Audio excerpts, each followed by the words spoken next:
Hi hello నమస్తే, welcome back to iDream media. ఈరోజు మనతో ఉన్నారు సర్టిఫైడ్ ఫైనాన్షియల్ ప్లానర్ అయిన మాధవిరెడ్డి గారు. మ్యామ్తో మాట్లాడదాం. Hi ma'am. హలో అండి. So Adani the latest news maker అని చెప్పొచ్చు. సో రైట్ నౌ ఈ టుడే ఒక అప్డేట్ వచ్చింది అదానీ మీద, ఇండస్ట్రీని ఈవెన్ స్టాక్ మార్కెట్స్ని కుదిపేసిన వార్త. దానిపై మీ అప్డేట్? సో అది మనకి బ్రైబరీ ఛార్జెస్ ఆయన మీద ఏవైతే ఉన్నాయో, so US fed court has confirmed and they have found guilty the Adani group as well as another 7 members ఇందులో కూడా ఇన్వాల్వ్ అయ్యి ఉన్నారు అని చెప్పి వాళ్ళకి $250 million బ్రైబ్ కేసు అనేది వాళ్ళ మీద ఛార్జెస్. తర్వాత ఈరోజు వాళ్ళ మీద అది కన్ఫర్మేషన్ లాగా గిల్టీగా వాళ్ళని తీసుకొచ్చారు ఒక కేసు అయితే. సో ఆ ఇన్ఫర్మేషన్ ఇమీడియట్గా మనకి వచ్చిందండి. సో ఇండియాకి ఆ ఇన్ఫర్మేషన్ రాగానే సో అంటే మొత్తం అదానీ మార్కెట్ క్యాపే 2.65 lakh crore ఒక్క రోజులో వైపౌట్ అయిపోయింది మార్కెట్లో. అలానే ఆయన బిగ్గెస్ట్ ప్రమోటర్, ఆయనది కూడా 1.85 lakh crore అనేది వైపౌట్ అయింది. అలానే ఎఫ్ఐఐస్ ఈ కంపెనీస్లో అంటే అదానీవి 7-8 స్టాక్స్ ఉన్నాయండి. Adani enterprises, Adani power, Adani energy, Adani ports, Adani green energy, అలానే ఏసీసీ, అంబుజా, ఇలా అదానీకి సంబంధించిన అన్ని స్టాక్స్ 20% వరకు ఫాలో అవ్వడంతో ఎఫ్ఐఐస్ కూడా 34,000 crores పోగొట్టుకున్నారండి. అలానే మన డిఐఐస్ కూడా ఆల్మోస్ట్ 18,500 crores పోయాయి. అలానే రీటైలర్స్ మార్కెట్ క్యాప్ కూడా 9,500 అనేది కరెక్షన్ అనేది మనకి కనిపించింది. సో ఆల్ టుగెదర్ ఆయన చేసిన బ్రైబ్ ఓన్లీ $250 million అయితే జరిగినదైతే చూస్తూ ఉంటే it's a huge loss for the DIIs, FIIs, retailers, వీళ్ళందరికీ కూడా చాలా హ్యూజ్ లాస్ అనేది వచ్చింది. So this is second time ఇలాగా జరిగిందండి. ఇంకా మనము ఇంపాక్ట్ కానీ చూసుకున్నట్లయితే అంటే చాలా మ్యూచువల్ ఫండ్ స్కీమ్స్ ఈ అదానీ స్టాక్స్లో ఇన్వెస్ట్ చేశారు. అంటే ఒక డౌట్ మ్యామ్, ఒక పర్సన్ యొక్క అంటే సిచ్యువేషన్ని ఒక కంట్రీ ఎకనామీతో మనం పోల్స్తున్నాం అంటే ఆయన పర్సన్ అంటే మరి అంత అంటే హ్యూజ్ అంటే ఒక టైంలో మీరు గమనించారో లేదో, he has become second richest person in India, in Asia. అంత హై అండ్ మరి అంత అంటే అన్ని కంపెనీస్ అండి. ఆల్మోస్ట్ మీరు పోర్ట్స్ చూసుకోండి, ఎంటర్ప్రైజెస్, తర్వాత సిమెంట్.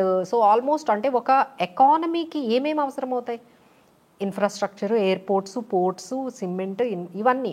సో ఒక ఎకానమీని ఏవైతే అవసరం అవుతాయో అవన్నీ ఆయన దగ్గరే ఉన్నాయండి. Like even clean energy, solar, అంటే అప్కమింగ్ కూడా అన్నీ కూడా ఆయన చేతుల్లో అంటే ఆయన కంపెనీస్లోనే ఎక్కువగా ఈ బిజినెస్ అంతా ఉండడంలో మనకి ఎకానమీకి ఆయన చాలా కీ పర్సన్ అనేది అయిపోయారు. So economy any house link to the stock market. So అందుకనే మనకి స్టాక్ మార్కెట్ మీద ఒక్కసారిగా ఇంపాక్ట్ అనేది మనకి కనిపించింది. సో నవ్ మ్యూచువల్ ఫండ్స్ కూడా చాలా మనకి ఇన్వెస్ట్ చేశాయండి ఈ అదానీ స్టాక్స్లో. ఎక్కువగా బాగా ఇంపాక్ట్ అయిన కొన్ని మ్యూచువల్ ఫండ్ స్కీమ్స్ అంటే క్వాంట్ స్మాల్ క్యాప్ బాగా ఇన్వెస్ట్ చేశారండి అదానీ స్టాక్స్లో. అలానే ఎస్బీఐ నిఫ్టీ 50 అనే స్కీమ్ వాళ్ళు కూడా ఇందులో బాగా ఇన్వెస్ట్ చేశారు. ICICI Pru equity, SBI arbitrage opportunities fund, Invesco India arbitrage, Kotak equity arbitrage, UTI Nifty 50, Nippon India arbitrage, Quant ELSS, ఈ క్వాంట్ ఫ్లెక్సీ క్యాప్. అంటే ఈ క్వాంట్ వాళ్ళు ఎక్కువగా ఈ అదానీ స్టాక్స్లో బాగా ఇన్వెస్ట్ చేశారు. సో వాళ్ళ మీద అయితే చాలా ఇంపాక్ట్ అనేది కనిపిస్తుంది. సో ఎవరెవరికైతే మీకు ఈ particular schemes, mutual fund schemes ఉన్నాయో ఒకసారి అయితే ఆ ఇంపాక్ట్ అయితే గమనించండి. సో అదానీ ఇంపాక్ట్ కొన్ని స్కీమ్స్ మీద చాలా ఎక్కువగా మనకి కనిపిస్తుంది. సో ఇది కాకుండా ఇంకొకటి ఏంటంటే పిఎస్యు బ్యాంక్స్ మీద చాలా ఇంపాక్ట్ కనిపించిందండి. అదానీ ఇంపాక్ట్, ఈ నెగిటివ్ ఇంపాక్ట్ అనేది ఎలా అంటే అదానికి చాలా లోన్స్ ఇచ్చారు. ఈ లోన్స్ మన ఇండియన్ ప్రైవేట్ బ్యాంక్స్ కన్నా పిఎస్యు బ్యాంక్స్ అంటే మన public sector banks like SBI, అలానే మనకి bank of Baroda, Punjab national bank, especially government banks, related banks అన్నీ కూడా ఆయనకి కొన్ని కోట్లు అంటే టోటల్గా 88,000 కోట్ల ఆయనకి డెట్గా ఇచ్చారండి. సో ఎప్పుడైతే ఈ న్యూస్ వచ్చిందో అలానే Moody has also given rating of negative to his bonds, వీటికన్నిటికీ కూడా నెగిటివ్ ఇచ్చారు. సో ఆ ఇంపాక్ట్తో ఈ పిఎస్యు బ్యాంక్స్ అన్నీ కూడా ఆల్మోస్ట్ ఒక 4-5% అయితే స్టాక్స్ అయితే కరెక్ట్ అయ్యండి, ఇంక్లూడింగ్ ఎస్బీఐ కానీ, మీరు bank of Baroda, Punjab national banks.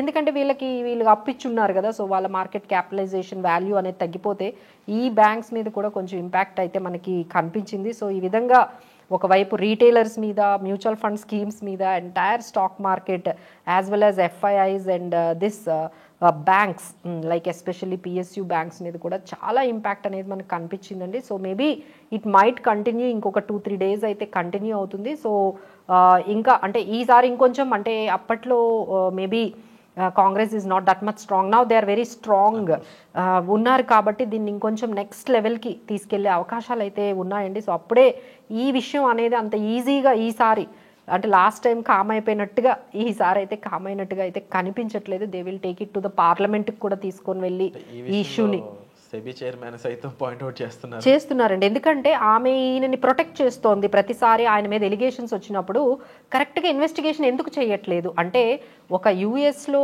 వాళ్ళు చేసి ఇన్వెస్టిగేట్ చేసి ఈయన బ్రైబ్ తీసుకున్నట్లుగా క్లియర్గా వాళ్ళు ఒకటి కన్ఫర్మ్ చేసినట్టు మన ఇండియాలో ఎందుకు అది మనకి ఇన్వెస్టిగేషన్ జరగలేదు, అంత పర్ఫెక్ట్గా ఎందుకు జరగలేదు, అక్కడ యుఎస్ వాళ్ళు చేసినట్టుగా మన వాళ్ళు ఎందుకు ఇన్వెస్టిగేషన్ చేయట్లేదు. బట్ ఇక్కడ ఒక పర్సన్ అతని కంపెనీ నష్టపోయిన దానికంటే కూడా అతని ఎంటర్ప్రైజ్ నష్టపోయిన దానికంటే కంట్రీ ఎక్కువ నష్టపోతుంది, రీటైలర్స్ పబ్లిక్ ఎక్కువగా నష్టపోతున్నారు, అందులో ఇన్వెస్ట్ చేసే వాళ్ళు ఉన్నారు, వాళ్ళందరూ ఎక్కువగా నష్టపోతున్నారు.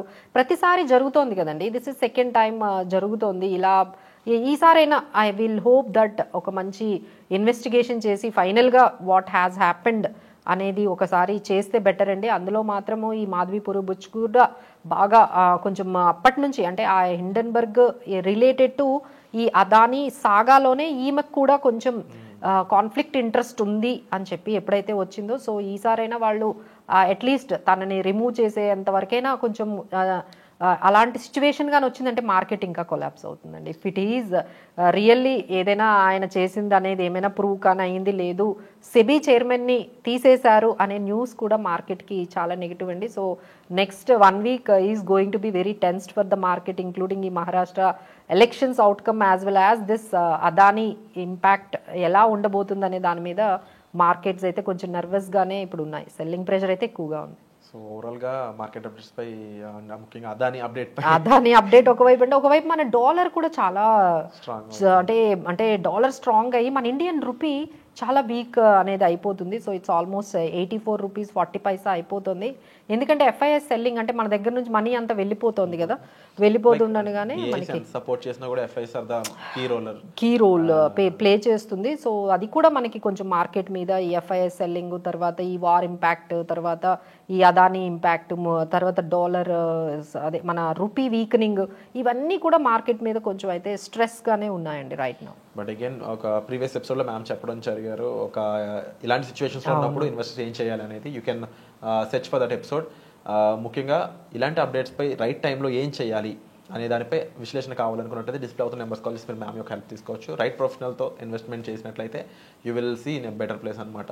ఇక అది పక్కన పెడితే ఈరోజు మార్కెట్ అప్డేట్పై అదానీ అప్డేట్పై మీరేమనుకుంటున్నారు, మీరు జరిగిన విషయంలో ఎవరి సైడ్ నుంచి మీరు ఆలోచిస్తున్నారని తప్పకుండా కామెంట్ సెక్షన్లో మెన్షన్ చేయండి. సో డెఫినెట్లీ అంటే ఇంత నెగిటివ్ న్యూస్ వచ్చినా need not to be so panic, ఇవన్నీ జరుగుతూనే ఉంటాయి. బట్ ఎలాంటి డెసిషన్స్ తీసుకోవాలనేది ఒక ఎక్స్పర్ట్ ద్వారా తీసుకుంటే మంచిదండి. మీ ఓన్గా ఏదైనా ఒక ఫియర్తో అమ్మో ఏదో మార్కెట్లో జరిగిపోతుంది, ఎందుకంటే మీడియాలో చాలా ఎక్కువగా కొంచెం ఎగ్జాగరేట్ చేసి చూపిస్తూ ఉంటారు కదా, సో ఆ ప్యానిక్ సెల్లింగ్ జరగకుండా ఒకసారి ఎక్స్పర్ట్తో మీరు కూర్చొని మాట్లాడుకొని అప్పుడు డెసిషన్స్ తీసుకుంటే బాగుంటుంది. Wonderful ma'am, thank you so much.